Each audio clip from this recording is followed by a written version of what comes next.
Hello, this is Jules from VR Tracker.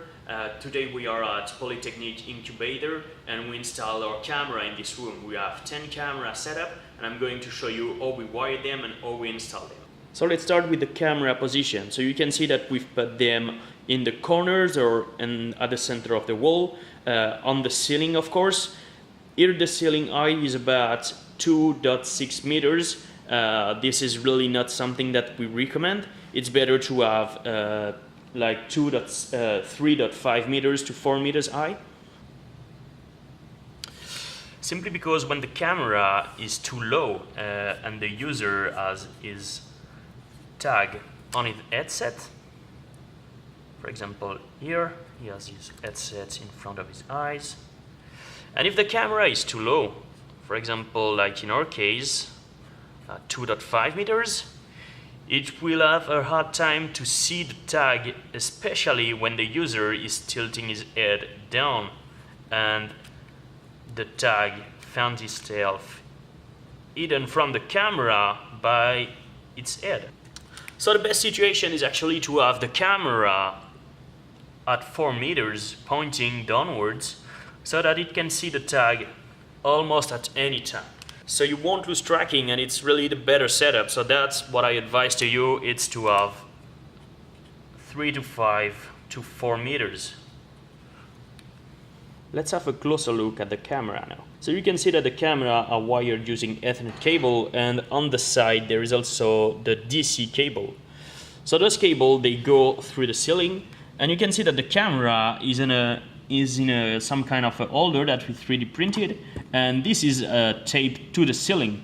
So this is very practical because we can remove the camera if we want, and we can also move it along this axis if we want to change the orientation. It is all 3D printed, and if you need the model, don't hesitate to ask us. Let's have a look at the wiring now.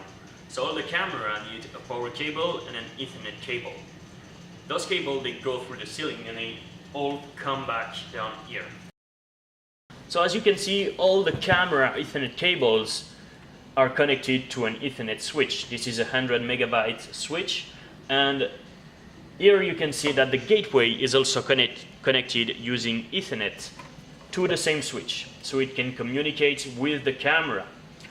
So now, as this is a large setup and we are going to have many users and many tags connected using Wi-Fi, we need a Wi-Fi that is more powerful than the one in the gateway.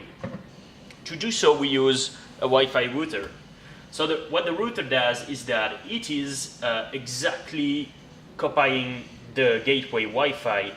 So the SSID, the name, the password, it is exactly the same Wi-Fi, and it also has a DHCP client in the router. So what happens is that when the gateway is connected using Ethernet and it finds the router, it will deactivate its own Wi-Fi to let this router handle all the wireless communications. Okay, so let's sum up. So we have our camera that are installed around the room. They all need a power cable and an Ethernet cable. So let's say this is our camera, and we are going to wire everything using Ethernet and power. So as there is going to be many camera and many Ethernet cable, we need to bring all those Ethernet cable to a switch. So all the Ethernet cables from the camera will go in that switch. So now we need to connect the camera to the gateway, of course, because this is going to do all the computation. So we have the gateway just next to the switch, and it is connected to the switch also using an Ethernet cable, so that all the communication are very fast and reliable.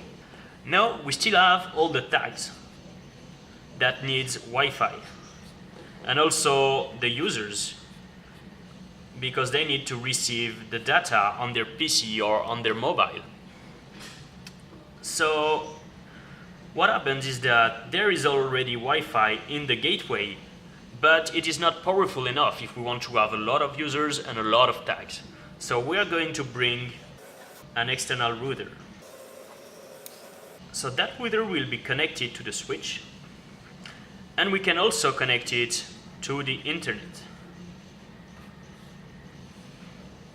So the router will act as the main Wi-Fi, and the gateway will automatically disable its own Wi-Fi.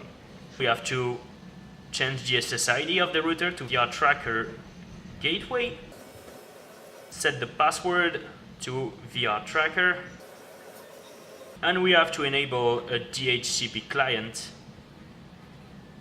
that is going to give addresses from 192.168.42.2 to 198 to 168 to 42.233, for example.